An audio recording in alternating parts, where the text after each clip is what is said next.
days are counting down faster than we want, and there has never been in my lifetime, I'm 59 years old, a more critical decision to be made, not just by the United States of America, but by the world. What happens in America on our election day this year is going to affect the entire world. That's why 2020, that's why this is happening in 2020. That's why the globalist left has decided to pull out all the stops and unload all the ammo. Every missile is in the air, and they are all incoming all over the world, not just in America. But in order for those missiles to accomplish their task, the purpose for which they've been launched, the United States of America, after November, has to be in the control of the left wing. It has to be in the control of the Marxists. Otherwise, those missiles could end up being a dud when they land in Somalia or Brazil or Europe or some other country. They really need this election. The globalist left, really needs this election to go in the Marxist direction. Coach, we're going to talk about that today, right? You're going to give us a up close and unplanned personal example of what I'm talking about, aren't you? We are, Mike, and really the left has been at war for quite some time. Unfortunately, and I'm not a people pleaser, so I'm going to call it the way I see it. Unfortunately, the Christian church has been missing in action over the last, I'm 67, over my entire lifetime. Church has been missing in action. And so we wake up today, and we look at what's going on, and we say, golly, we're going to have a civil war. No, there's been one waging. There's just been one side fighting in it, Mike. And we've capitulated. We've trusted the Republicans to be our defenders of the truth, defenders of the faith. The pastors have withdrawn from the battle, and now we see that Antifa and Black Lives Matter and all those satanic God haters, they're not only out in the streets, they are basically in control of every major organization in America. You met one. You met one in the aisle of American Airlines jet the other day, didn't you? I did, and we were in Wausau, Wisconsin, with Rob Pugh, and the event training event that they had there this last weekend. It was, by the way, fabulous event, folks. Great event. We had I don't know nearly 80 people that were there. Came from all over Wisconsin to be part of, all across America, but certainly Wisconsin, to be trained in tactical training, how to defend yourself. And somebody comes, tries to break into your door. It was a wonderful event. And on the way home, my wife and I, we flew up on Thursday. And on the way up on Thursday, we had pretty much a clear view path through there. We went through the Columbus, Ohio airport, got on the plane, landed in Chicago, walked through the airport, got on the next plane from Chicago to Wausau, Wisconsin, all without wearing a mask. Even though you walk into the airport, you walk in everywhere, sign says mandatory masks. You must wear a mask. Well, the truth is, Mike, Columbus, they didn't make us. On the plane out of Columbus, they didn't make us. In Chicago, they didn't make us. It's crazy, right? So that's happening all over, isn't it? I mean, it's everywhere.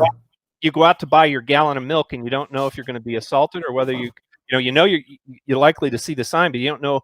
You don't want to wear the mask. You wear the mask. Is somebody going to confront you? I mean, it's everywhere, right? Yeah, it is. It is everywhere. And I think it's a deeper thing at work. And here's what I think it is I'm going to backtrack here a second. Bible says, Jared, Coach, real quick, Jared, pull up Coach's Facebook page and go to the video of him walking through the airport. Kind of play that in the background for me while Coach is talking. Go ahead, Coach. The Bible teaches us that because lawlessness will abound. I'm just going to pause right there a second. We have to ask ourselves, friends, is lawlessness abounding in America? All you got to do is watch what's going on, of course. Lawlessness is abounding. When that happens, the love of many is going to wax cold. And there's such a thing, a principle in the Bible called antinomianism. Antinomianism means against law, against law.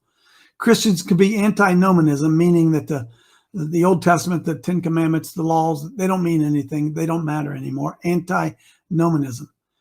And I've noticed this, Mike, that over the past 6 months that we've been waiting for this curve to flatten for about 2 weeks or 3 weeks. They told us that initially at the beginning. I've noticed that they're making more and more rules that they don't enforce. And I think that's part of the scheme to get us to selectively follow and enforce laws. And we all fall asleep. Say, oh, that law doesn't mean anything. 75-mile-an-hour speed limit. That don't mean nothing. That don't mean nothing. Put a mask on. That don't mean nothing. Don't get divorced. Oh, that don't mean nothing. Don't kill babies. Oh, that don't mean nothing. And I think it's a spiritual approach and a spiritual attack on all things righteous that we no longer respect the rule of law. So I'm walking. I don't know if you got it up on the screen there or not. Great point. Yep. So I flew to, we got off the plane in Chicago. I didn't wear a mask. Stewardess didn't say anything to us, my wife and I. And we get off the plane in Chicago, and I got my face mask on. Is it on the screen now? I'm sorry. Don't mean to act stupid here. Okay. Yeah. So I walked through Chicago, and I'm just showing everybody on my Facebook Live video. Look at this. Everybody's wearing masks. Most were. Everybody's wearing masks. I said, how could this possibly happen that they could control all of us to the point where we would all put masks on? But you can see it's dangling from my face there. I didn't wear my mask. And so we got to the gate to get on the plane to go to Wausau. I had to sit there for 40 minutes waiting for the plane. We finally got on the gate, got on the plane. Mike, they take your ticket. They scan your ticket. Have a nice flight, sir. Have a nice flight, man. We walk on. Nobody said anything to me. Did they shoot you in the forehead? No, they didn't do that yet. Didn't do that. And when are they going to switch? When are they going to switch those guns out for real ammo? Do you think? It won't be long. So as you saw, I had my mask dangling from my face. Right? You can see more doing. Went on the plane like that. Remember, I flew United Airlines. I'd already flown United. Nobody said anything to me on the plane. So we get seated. My wife and I get seated, and here comes Nurse Ratchet. That's the only thing I can describe her as. This stewardess who comes back, and man, she's right on top of us. If you don't put on your masks and cover your nose and cover your mouth, you're going to be removed from this plane. La, la, la, la, la, la, la, la.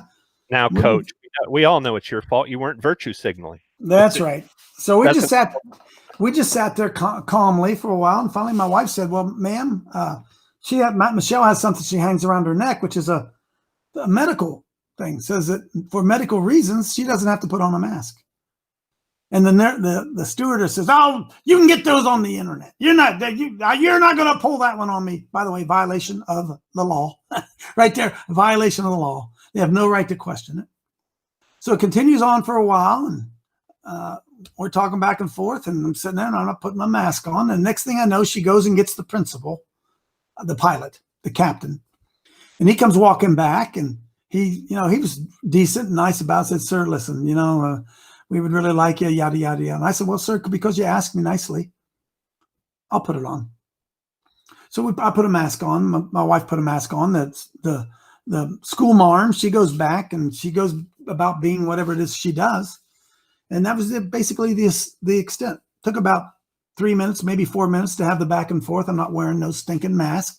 Not going to do it. I have medical reasons. I have religious reasons. I have the First Amendment of the Constitution protects me. I don't have to wear that mask. Wearing a mask is not a law. It's not a law. So we go to Rob's event, spend all weekend there, had a great time, get up early Monday morning to fly home, get at the airport about 8 o'clock, go up and check in. And the lady who's checking us in says, "Pardon me, sir, there seems to be a problem. Could you have a seat a second?" So Michelle and I go over, sit in detention for about 10 minutes, waiting for the guy to come with a paddle, I guess. And then finally, here comes this guy and says, "Well, sir, ma'am, looks like we're not flying today." I said, "What?" "Yes, sir, looks like we're not flying today. It seems we had some trouble. You were disruptive on a flight on Friday or Thursday, whenever." But Mike, about then my hat starts going, whoom, whoom, whoom, whoom. Right. Then they wanted me to go to another principal's office and go talk to the United States and blah, blah, blah, blah. So he said, "Either way, no matter what happens, so you're not flying today." So my wife and I had to go rent, that's a whole nother story. We had to go rent a vehicle and drive 8 hours home, even though we already had a ticket on the airline. We had to go rent a truck. Then we ended up in a truck and drove the 8 hours home. And I said when I was up there, when we were discussing it up in Wisconsin at the event Rod had, talking a little bit about masks and wearing masks, and said, "I'm not going to comply with it. I refuse to comply with it. I have a medical reason, a religious reason why I don't want to do it, and I'm not going to comply." And folks, if you don't begin to push back against some of this stuff, if you won't say no to a mask, are you going to say no to a vaccination? I didn't go mute. I'm letting that thing get said. If you won't say no to wearing a mask to get on an airplane, are you going to say no to a mask when they tell you can't go to your grocery store and shop without one? Going to tell you you can't get in your car and drive if you don't have a mask? They're going to tell you that you can't go to work if you don't have a mask? They're going to tell you you can't leave your home without a mask? At what point's enough for you? Enough's enough. Well, it was enough. It was enough for me. And I should have. Well, I'll be careful what I say, because Eastern Airlines, when they get the lawsuit, they'll probably get a copy of this as well. Mike, the HIPAA laws, HIPPA, most people don't know it. It's Americans with Disability Act. If I tell the stewardess that I have a medical reason or a religious reason that I will not put on a mask, and Mike, end of story. Mm-hmm. They have no right to continue the argument, not one step further. None. I don't have to tell them why. I merely have to tell them I have a medical condition or a religious reason, and the story's over. And Nurse Ratchet, that wasn't enough for her. She pushed and pushed and pushed and pushed and pushed. And we just held our ground. By the way, as I said, when the captain came back and asked us in a nice gentlemanly way, I complied, put the mask on, flew about 30 minutes into Wausau, caused no disruption at all. Plane wasn't late, no incident, just a 3-minute conversation between me, my wife, and Nurse Ratchet. And then I show up. Hey, Mike, while I was in Wausau, Wisconsin, I checked today. I got 4 notifications from United Airlines about checking in for my return flight. 4 of them emailed to me, or maybe it's Facebook. I can't, or maybe a texted. I can't remember. But anyway, sir, your flight leaves at 8:58. In order to do that, go to this gate. Mike, they sent me 4 of them, but they didn't. Live? But they didn't send.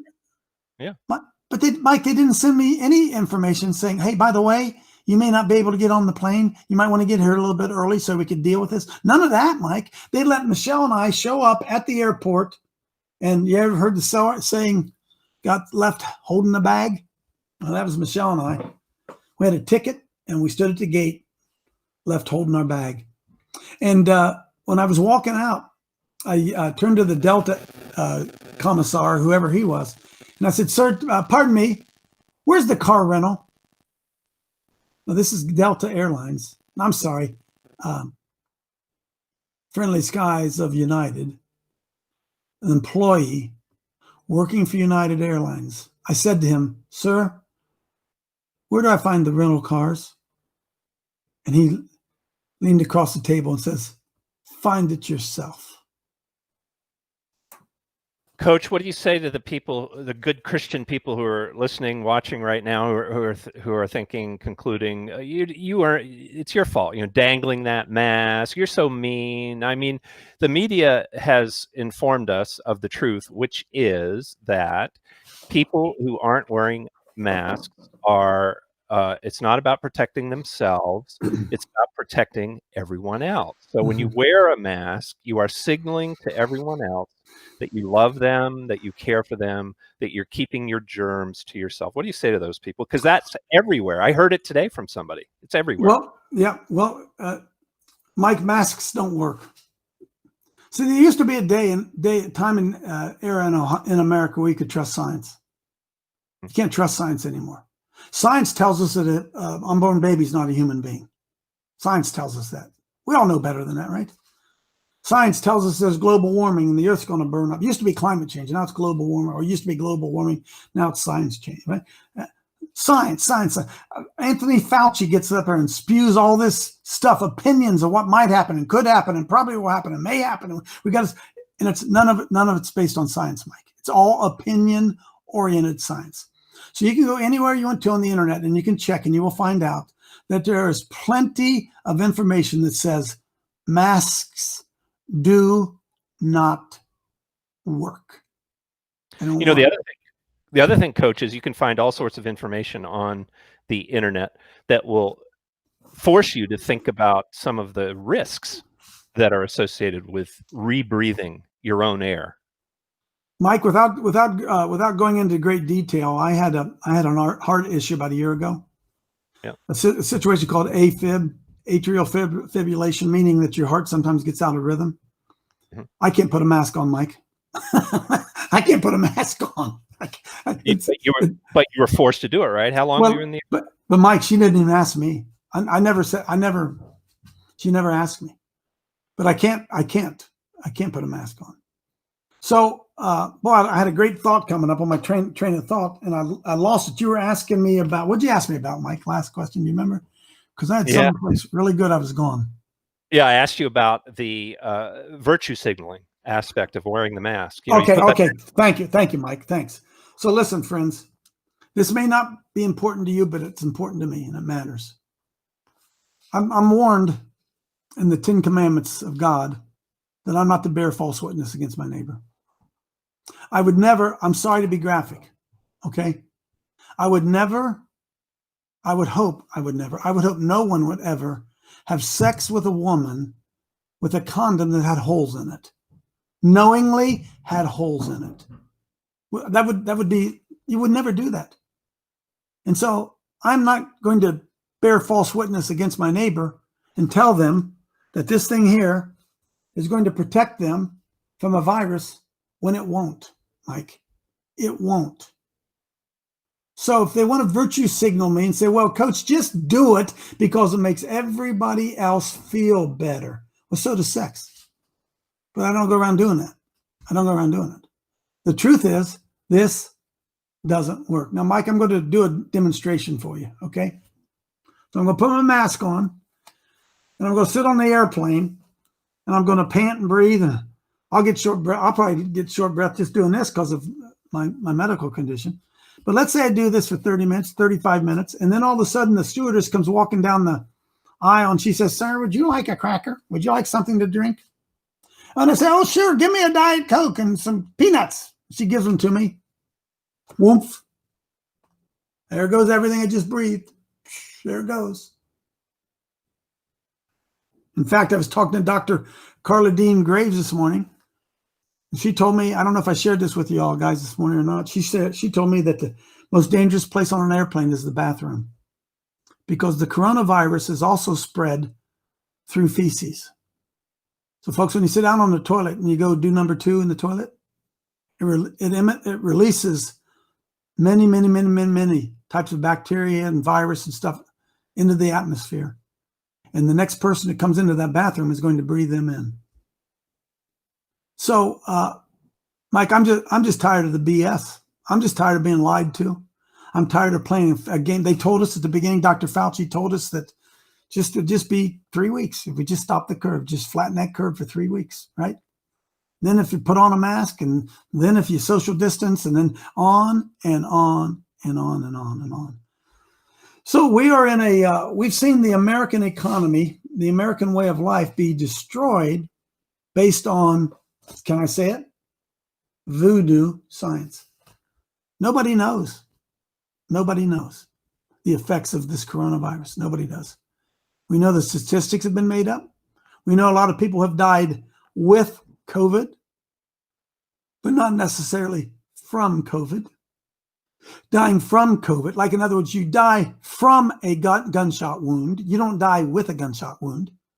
You die from cancer. Rarely do you die with cancer. But people who get COVID die with it because they probably had some other medical situation, diabetes, whatever it would be, that was aggravated by the COVID. Very few people are dying from COVID. Mike, they've lied to us. Coach, we need to talk about the media, because the level of fear that exists in the culture now, everywhere you look, everywhere you turn, from personal experience, everybody who's viewing or listening to this show right now knows what I'm talking about. The fear is, you can reach out and touch it. You can't push it away from yourself. We're all swimming in this fear. It's everywhere we go. And it's artificial, isn't it? Because every time you've already poked a few things on the mask. We haven't even talked about the death statistics, but it doesn't matter where you poke, where you start asking honest, sincere questions, so, on either COVID or the race war that was launched this year, aimed at the Trump re-election. It's all political, in my opinion, but it doesn't matter where you poke. When you start asking sincere, honest questions, as Ben Swan is doing on his new platform, ise.media, which you need to check out if you haven't already, ise.media. He's a really fine investigative journalist. If you start poking, and you can poke anywhere on this thing, on the science, on the whole race war thing, and honest, sincere questions are met with lie after lie after lie after lie in the media in order to stir up more fear. What's going on, Coach? Mike, I have this Bible right here when I do radio interviews, when I do my show, whatever. And in this Bible, I don't have it turned there right now, but somewhere in here it says, the Apostle Paul said, do I now become your enemy because I tell you the truth? That's where we are. Folks, masks don't work. They don't work. And does that make me, Mike, whatever happened to my body, my choice? Whatever happened to that? Mm-hmm. What happened with the ability to make my own decisions about my own health? Didn't I see where the Democrats have decided that they're defending the police now or something? I don't know. Labor Day came and they saw the polling numbers tanking, so now they've switched their narrative. This is becoming so tiresome that you can't keep up with it anymore. It's so Mike, let me ask you viewers out there,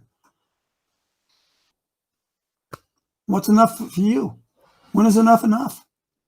What is the point where you say, no, I'm not going to do that? No, I'm not going to do that. We just saw today, whether you can believe it or not, they hope to have a vaccination ready by mid-November, if not sooner. Now, Mike, do we have any idea what that vaccination will do to us 10 years from now, 5 years from now, a year from now? So they're going to go out and they're going to tell you and me, Jared, that we have to inject this vaccination into our body, or we can't go to the store, can't drive a car, can't go to church, can't go to a job. And we don't even know what the impact or the effects of that vaccination in our system is. We don't even know that. And so do I now become your enemy because I'm telling you that? And they're going to line you up, folks, and they're going to stick you like an old pig, and they're going to inject stuff in you, and you don't even know what it is. You don't even know what it is. And so at what point do you, Christian, decide it's time, as the scripture says, greater love has no man than this, and he would lay down his life for his friends, stand up and push back and say, no, I won't comply. Wait a minute. Didn't Daniel do that? Didn't Shadrach, Meshach, and Abednego, didn't they? I think they did, didn't they? Didn't the Apostle Paul, the guy who wrote 2/3 of the New Testament, help me out here, Mike, didn't they put him in jail, release him in jail, and as soon as they released him in jail, he showed up back on the street, and the cops went and saw him, and they went back and told the governor, hey, he's out there again. He's still out there doing it. And Paul said, what? Sorry, I'm going to obey God rather than man. At what point, folks? At what point do you reach that point where you say, you know what? I can't obey that. I can't comply with that anymore. What is that, Mike? Is it for you? What is it for you? What is it for you, viewers? What is it? If you won't stand up and fight now, what about when they tell you 3 months from now that you have to take a vaccination in order to order food? You better think about that. You better stand up and begin to push back now. Maybe already too late, Mike. It may be. Jared, you want to go ahead and it's near the bottom of the hour. We're going to run the advertisements and we'll be right back when they're done. Have you been looking for a trusted long-term storable food company? We have a solution for you. Simply Clean Foods is dedicated to providing the best quality food you can buy next to fresh from a farmer's market. Our line of resealable fruits, vegetables, and meats are suitable for everyday use, and you won't have to worry about throwing away valuable groceries ever again. Our food is completely GMO-free, and our stringent quality controls, plus testing for heavy metals, makes us unique in the storable foods market. Simply Clean Foods' primary focus is to bring clean food to people all around the world and change the way we look at freeze-dried food in our daily cooking. When you purchase from simplycleanfoods.net, not only will you be receiving high-quality food, but you will also be supporting veterans in need across the country and those who are affected by natural disasters. Right now, Amazon Prime members will receive fast 2-day shipping. Go to simplycleanfoods.net. That's simplycleanfoods.net. But do it today. At the McClario firm, it all starts with family. We are here to serve you and your family, online or in person. Call today for a free consultation. The McClario firm, your law firm for life.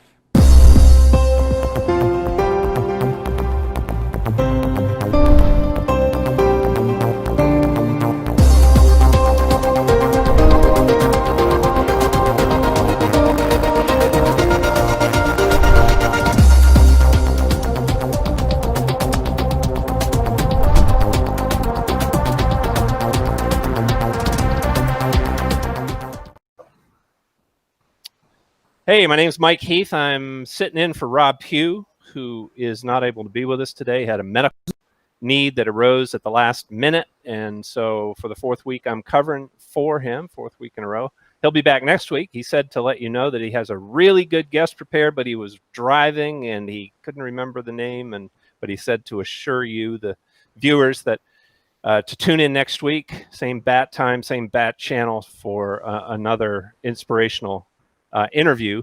This time will be hosted by Rob instead of yours truly. And I am broadcasting from Mayberry, America, from Main Street, Main Town, small town, America, Andy Griffith's hometown, Mount Airy, North Carolina. And this weekend, we're going to be doing some tactical training. And Coach, we're talking with Coach Dave Daubenmire. He's in his bunker, broadcasting from his bunker in the cornfields of Ohio, his multi-million-dollar studio.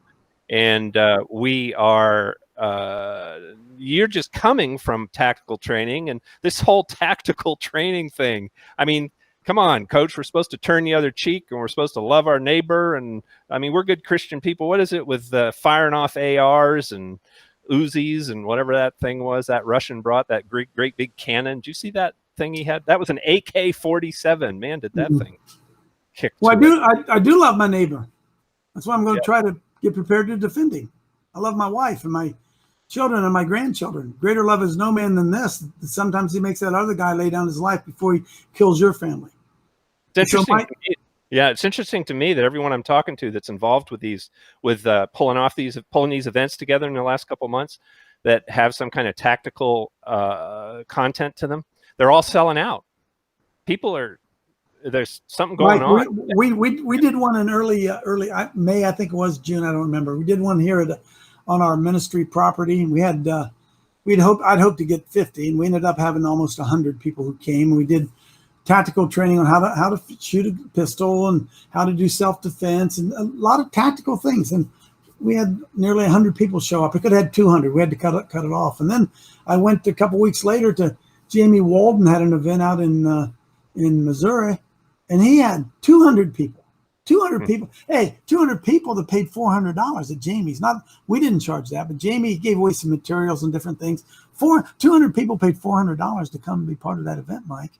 And then Rob Pugh had an event last week. Thank God. Thank you to Neil and Mary for hosting it up there. And Rob had a sellout. And then I've got one coming up again here, October 2nd, 3rd, and 4th. We just put it up 4 days. It's sold out. Where we're trying to teach people how to defend themselves against a lawless nation where the police are being taught to stand down. And Mike, is it just me?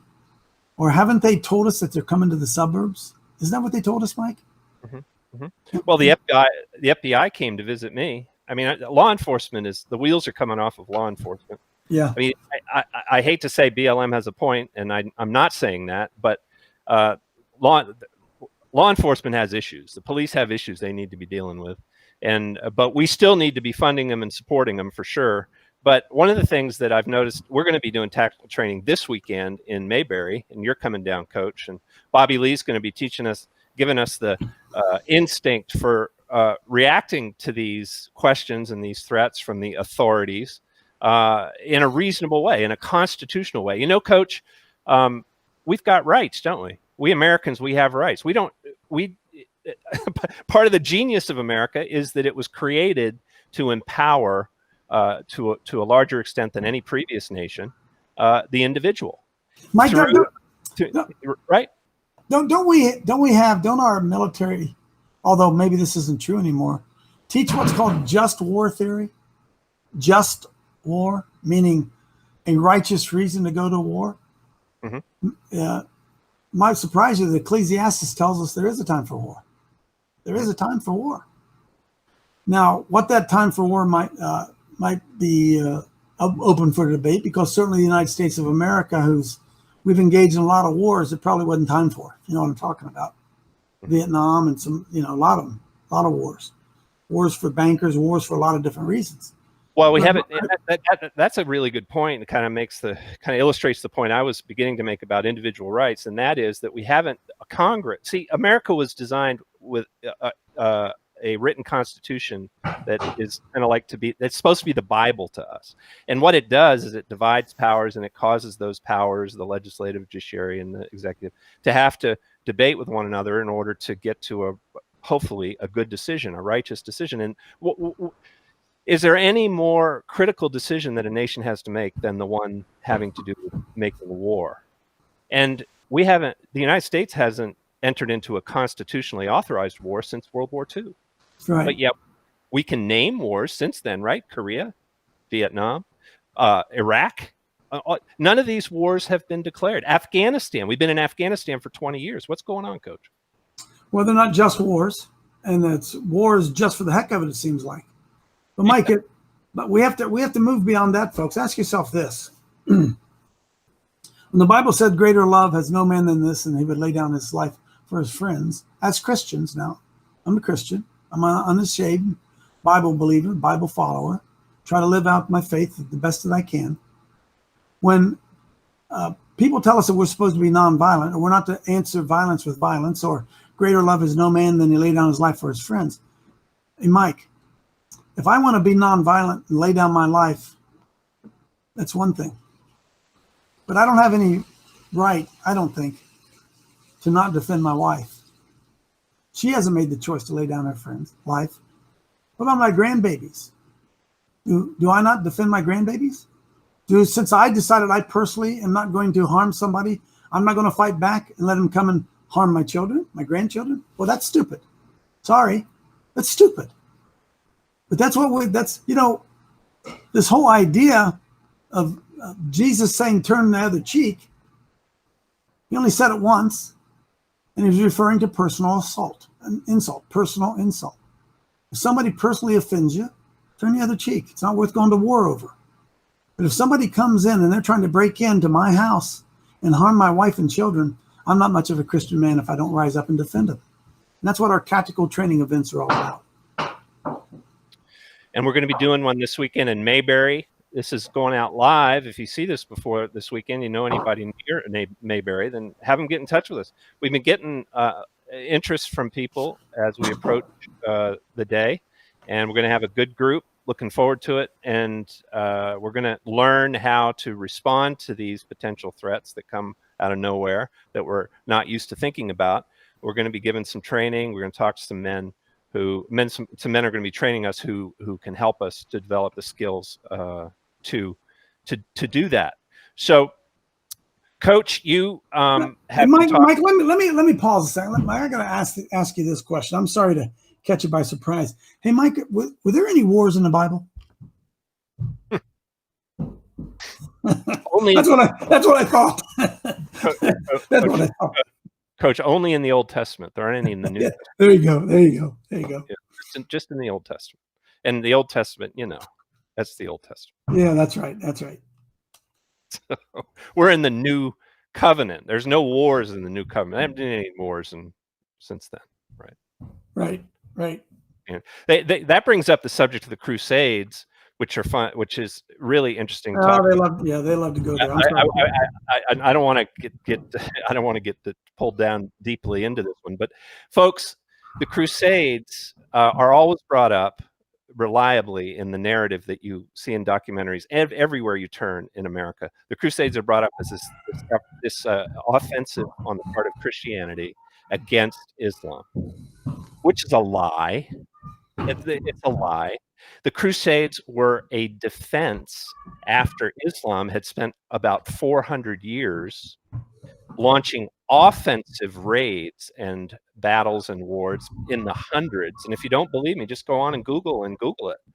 By the hundreds, they had launched offensive attacks into Western and Northern Europe, moving up to the Middle East, which is where Islam started, for hundreds of years before anybody responded. They conquered, Coach, they conquered the entire Iberian Peninsula, Spain, which was a very strongly Christian Catholic country for centuries.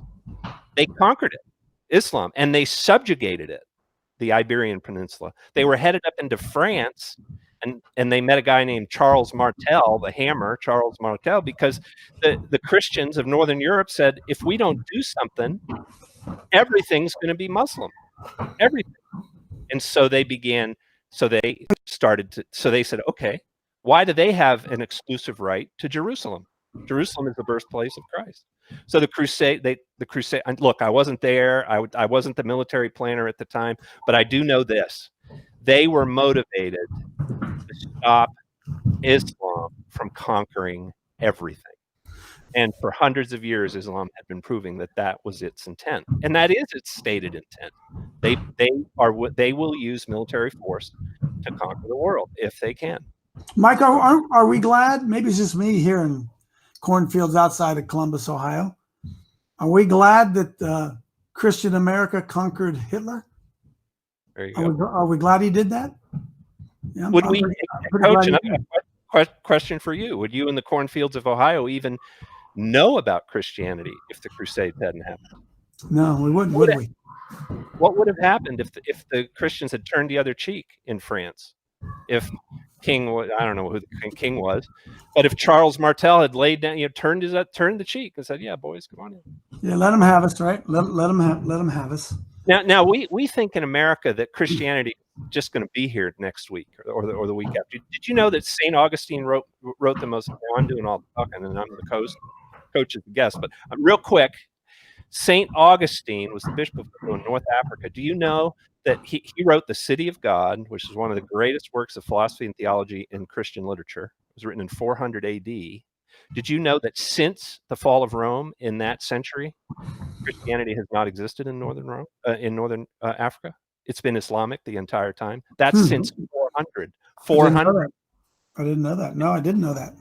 They wiped it out in North Africa. Do you think, Coach, can Christianity be wiped out can it be wiped off the North American continent, do you think?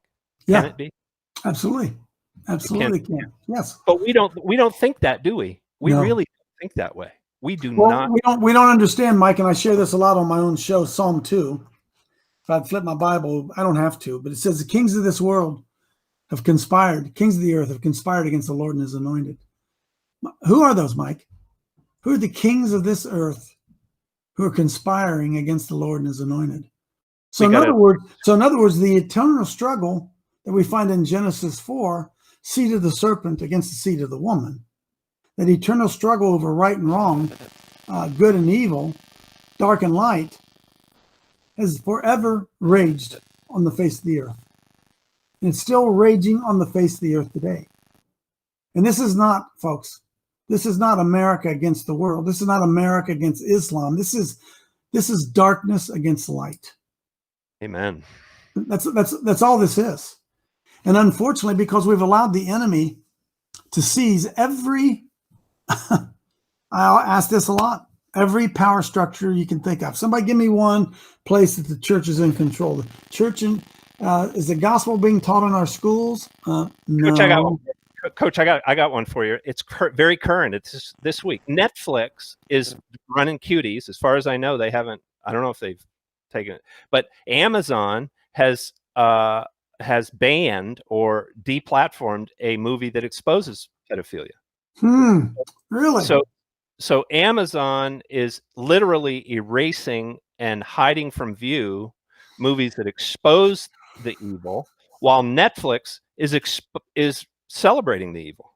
Mhm. And what is our favorite pastor there in California doing about that? The one John MacArthur. Well, John I'm glad he's awake. I'm glad he's awake, but he's been teaching us for 50 years that we're to obey the government. So, Mike, simple question is: are Christian people in control of the government? Are they in control of schools? Are they in control, influencing movie making industry? How about higher education? Are Christianity teaching Christian value? No. See, because the church has bought into this passive whatever, God's enemies are running everything. Now, I'm not one. Everybody likes to accuse me of being a seven mountains guy. Some of you know what that is. Some of you don't. I don't even care. But Jesus says, all power is given unto me, both in heaven and earth. Go ye therefore into all the world and do what, Mike? Teach them to observe all I've commanded you. Jesus said that. Go teach them everything I've commanded you. And Christians have done just the opposite. Oh, we send missionaries to teach the gospel, but we don't teach our children everything that he's commanded us. We don't get in our government and teach the people everything he's commanded us. So if we ask ourselves, what area of the world is Christ not king over? You're going to stumble, because he's Lord of all. He's King of Kings, Lord of all, right? He's king. He rules and reigns over everything, right? Well, if he rules and reigns over everything, then why doesn't it look like it? Why is not his church not doing what he said to do? Go ye into all the world and what? Teach them to observe. I already said that, but to teach them the gospel of the kingdom. Expand it. An ever expanding, unto us a child is born, unto us a son is given. Government shall be on his shoulders, shall be called Wonderful Counselor, Mighty God, Everlasting Father, Prince of Peace. And the increase of God's government, there shall be no end. Does it look like it? Thy kingdom come, thy will be done on earth as it is in heaven. Does it look like that's happening? Well, it probably is happening, but it's happening, Mike, despite the pulpits, not because of them. That's because the pastors are being advised by the lawyers and accountants who can quote chapter and verse from chapter 501c3 of the IRS code, which indicates to the pastor that he must not speak either in favor or against any politician. And when it comes to issues, he must not advocate for a particular perspective on any matter of political concern. Otherwise, he risks his 501c3 status. That's what we've been told for decades now. And that, of course, we could go down that road. But anyway, the thing we need to say, without getting into a quagmire on 501c3, is that Donald Trump signed an executive order that said neither of the things that I just said are true anymore. They haven't been true for 4 years. The IRS is disallowed by the executive order to come after your pastor if he endorses a candidate. They are disallowed by this executive order from coming after the church if they advocate on abortion, or, advocate against abortion or on any political issue. The church, Donald Trump, through his executive order 4 years ago, restored to the church the freedom to speak its mind on politics. So what's going on? Well, sadly, when they told us in 1947 in the Everson versus the Board of Education that there was a separation between the church and state, the government forced a divorce between the government and the people, the church. And the government said, listen, we'll take care of government, you take care of the church. Those two are separate, although they're not, right? And in that separation, Mike, if we go back to the Mayflower Compact, the whole purpose of the Mayflower Compact was the church created the government. Folks, do you get that? Do you understand that? The church created the government. And then the government divorced the church in 1947. And not only did it divorce the church in 1947, the government said, hey, church, we're going to rule over you. We're going to continue to be your tyrannical spouse, and we're going to control everything about you. And you're going to answer to us on how you spend your money. You're going to answer to us on who you endorse. You're going to answer church. We're going to determine, church, that you are non-essential and you're not going to be open during the pandemic. Folks, listen to me. The church is over the government. We have it just backwards. The government is an unruly former spouse who divorced the church, but decided he still wanted to keep the keys, wanted to keep the credit cards, and wanted to have the say in how the church was run. And ultimately, at some point, we're going to have to stand up and push back against that beast, a tyrannical beast of government that thinks its place is above God and above the church. It's been great the last couple of months, Coach, to see John MacArthur having to sort of stew in his own juices, because he, for decades, taught that Christianity and the church was all about getting people saved, and that as long as we got everybody saved, we wouldn't have to worry about the government. I mean, that's not a complete fair characterization of John MacArthur's teaching. It's deeper than that, and wider and broader and all those things. But bottom line is, that's what happened. And now the government is in John's church. Amen. And God bless John MacArthur. God bless him for his faithful service to the gospel. God bless him. I'm not talking about, that's not what we're talking about, Mike. Right. But if John MacArthur had led a revolution back in 1973 against the slaughter of unborn children, we wouldn't be in the mess that we're in today, and as far as slaughter of unborn children, right? See, John MacArthur, again, not criticizing him, although I guess I am, he bought into the lie of the separation between the church and state, didn't he? He bought into it. And he told us, just get people saved and don't worry about the government. That's what he told us. And to his credit now, every single pastor should be doing what he's doing, because in order to preserve the right of the church to be the church, he is having to confront the government. And it's very uncomfortable for him, obviously. I mean, you know what he needs to say, Mike?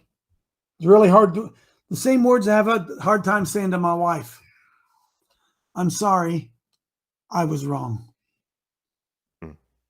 He was wrong about the relationship between government and the church, between the idea of church and its impact and influence over governmental affairs. Now, Mike, this is, come on now, stay with me.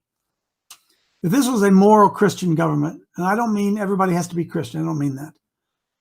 But if we still had the Christian influence, would so many people be being led to hell like they are now? Would the homosexual agenda be so out of the closet and out of the box and destroying everything it touches? Would marriages be failing at a 50% rate? If we taught our children in schools the 10 commandments of God, and that to obey those and enforce them as law, thou shalt not murder, so therefore you can't kill an unborn baby. If the church had gotten involved with government, would the individual lost American be better off today or worse today if they'd been taught biblical morality from the time they were 2 years old? To me, it's not even an argument. But that's why we said, when they said, don't get involved with politics, don't get involved with government, don't do that. That's not our purview. Well, I believe it is. And Mike, I want to say this caveat real quick. I want to not apologize. I want to tell anybody out there, don't send Rob Pugh a dirty email because you don't like what I said. Rob does not have editorial comment over what I say or what Mike says. So if you don't like what I'm saying or you don't like what Mike says, then send an email to me. But don't blame Rob Pugh for giving me this platform to be able to see things the way that I see them. You don't have to agree with me. You don't have to agree with Mike. But the fact that you've been taught something your whole life, I'm sorry, I've been taught a lot of things that simply were not true. They just weren't true. We have people taught today that an unborn baby is not a human being. Do you believe that? You say, well, Coach, they're not teaching that in our churches. No, but they might be teaching some doctrines in our churches that are not all lining up. Jesus got mad at the Pharisees. Why? Because he said, you teach as commandments the doctrines of men, making the word of God of none effect. Wow. Think of that. You could teach something that canceled the word of God. That's what Jesus himself said. So this is a free This is free sharing of ideas, information, the way I see it from my point of view. You don't have to agree with me, but certainly don't blame Rob. That's for sure. These are our opinions. Look, Coach, I've been at this 40 years. You've been at it 25, 30 years. We've developed opinions based on, I know you have too, based on experience. My experience, 2 decades leading evangelicals, primarily on the issue of homosexuality, so-called gay rights, to victories. I mean, I advocated for the gospel's opinion, for Christianity's view on homosexuality in 3 separate victorious statewide ballot votes. So I've got an opinion, and it's not a popular opinion. As I've grown older, I've become more ferocious in how I express the opinion. I get a little angry about John MacArthur, because I was in charge of a statewide Christian organization when he was teaching those ideas, and I was watching and living with the effects of those ideas in the Christian people who could have kept us from getting to this point. And what is the point, Coach, where we are now? Well, it's the point that John Adams predicted we would be at if we decided not to take responsibility for, at the individual citizen level, our own morality. John Adams, look it up. He predicted, he said, look, boys, to his colleagues there in the Revolutionary War area when the Constitution Bill of Rights was being written. He said, look, fellas, we're creating a divided government. We're creating an inefficient form of government here. And this form of government is not going to work if the people don't decide to be good. If they don't decide to be moral, if they decide against Christianity and its precepts and what it holds to be true, the 10 Commandments, then this government is not going to work. Mike, my dear mama told me that an ounce of prevention is worth a pound of cure. We all know that, right? So I wonder there, Christian American, as you're watching this show right now, would America have been better off if back in 1960 the government had gotten more actively involved in government and stopped the removal of Bible reading from our schools, stopped the removal of school prayer, stood up from tearing down the 10 Commandments, stood up against no-fault divorce? Would America be better today had the church stood up and said no to gay marriage? Would the individual homosexual be closer to salvation had he not fallen deep into that dark pit of homosexuality because the church had been involved and said no to homosexuality, no to gay marriage? Would the individual Christian be closer to salvation? I'm sorry, the individual homosexual be closer to salvation had he not fallen into that pit? Mike, would families be better if the church had stood up and said no to divorce? No. Would lives be better off or not? And as a result, because we didn't, we took a handoff approach and said it's only about salvation only. We made our job of salvation a lot harder because we had a lot of crap we had to dig through. And that's what we're dealing with today. We are a lawless nation, brother. We're a lawless nation. And what John Adams and those founding brothers were counting on was an institution called the church, maintaining itself over time, and in maintaining itself as an institution within the American system, nurturing morality and virtue and responsibility and duty and all the Christian virtues, nurturing that. They counted on that.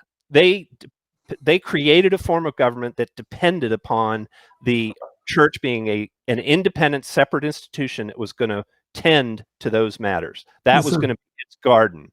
And the institution of the church failed miserably at that. And now we're paying the price. The government is being the government. It has been given all power and it's using it. And it's been given all power, Coach, by the church.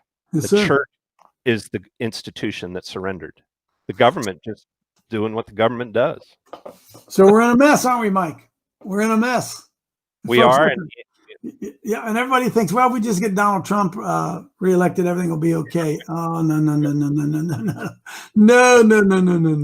We ain't seen nothing left. Hey, Mike, there's a devil loose. There's a demonic forces that are working this nation.